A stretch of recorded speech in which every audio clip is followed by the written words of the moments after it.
IPhone 11 ശേഷം apple iPhone 11 പ്രോയും iPhone 11 pro മാക്സും ഇപ്പോൾ വിപണിയിൽ അവതരിപ്പിച്ചിരിക്കുകയാണ്. ഐഫോൺ 11 പൊതു ഐഫോൺ ഉപഭോക്താക്കളെ ലക്ഷ്യം വച്ചുള്ളതാണെങ്കിലും ഐഫോൺ 11 പ്രോ മോഡലുകൾ അവരുടെ സ്മാർട്ട് ഫോണുകളിൽ നിന്ന് കൂടുതൽ കാര്യങ്ങൾ ചെയ്യാൻ ആഗ്രഹിക്കുന്ന പ്രോ ഉപഭോക്താക്കൾക്കുള്ളതാണ്. ട്രിപ്പിൾ ക്യാമറ സിസ്റ്റവും പുതിയ A13 ബയോണിക് ചിപ്സെറ്റും ഉള്ളതിനാൽ ഏറ്റവും വലിയ അപ്ഗ്രേഡുകളാണ് ഈ ഫോണുകളുടെ ക്യാമറയിൽ ഉൾപ്പെടുത്തിയിരിക്കുന്നത്. ഐഫോൺ 11, 11 പ്രോ, 11 പ്രോ മാക്സ് എന്നിവയുടെ വിലയും ലഭ്യതയും നോക്കുകയാണെന്നുണ്ടെങ്കിൽ 64 GB സ്റ്റോറേജ് ഓപ്ഷനായാണ് ഐഫോൺ 11 ആരംഭിക്കുന്നത്. ഇതിന് 64,900 രൂപയാണ് ഏകദേശം വില കണക്കാക്കുന്നത്.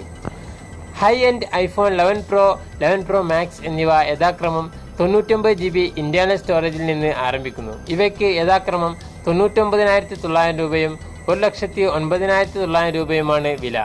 ഐഫോൺ 11 പ്രോയും 11 പ്രോ മാക്സും സെപ്റ്റംബർ 20 വെള്ളിയാഴ്ച മുതൽ പ്രീ ഓർഡറുകൾക്കായി വിപണിയിൽ എത്തും. അവ ഒരാഴ്ചയ്ക്ക് ശേഷം സെപ്റ്റംബർ 27 ഇന്ത്യയിൽ ലഭ്യമായി തുടങ്ങും. ഇന്ത്യയിൽ സെപ്റ്റംബർ 20 മുതൽ വിൽപ്പന ആരംഭിക്കുമെന്ന് നേരത്തെ ആപ്പിൾ അറിയിച്ചിരുന്നുവെങ്കിലും തീയതി സെപ്റ്റംബർ 27 വരെ പരിഷ്കരിച്ചു. 5.8 ഇഞ്ച് OLED ഡിസ്പ്ലേയാണ് ഐഫോൺ 11 പ്രോയ്ക്കുള്ളത്. ഐഫോൺ 11 പ്രോ മാക്സിന് 6.5 ഇഞ്ച് OLED സ്ക്രീൻ ലഭിക്കും. സൂപ്പർ റെറ്റിന XDR ഡിസ്പ്ലേ എന്ന് വിളിക്കപ്പെടുന്ന രണ്ട് ഐഫോൺ 11 പ്രോ മോഡലുകൾക്കായി ആപ്പിൾ ഒരു പുതിയ OLED പാനൽ ഉപയോഗിക്കുന്നു.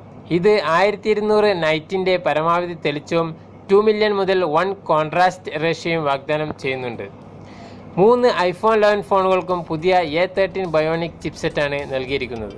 ഐഫോൺ XR പിൻഗാമിക്ക് അധിക മണിക്കൂർ ബാറ്ററി ലൈഫ് ലഭിക്കുമ്പോൾ 5.8 ഇഞ്ച് ഐഫോൺ 11 പ്രോയ്ക്ക് 4 മണിക്കൂർ വരെ അധിക ബാറ്ററി ലൈഫ് ലഭിക്കുമെന്ന് ആപ്പിൾ പറയുന്നു.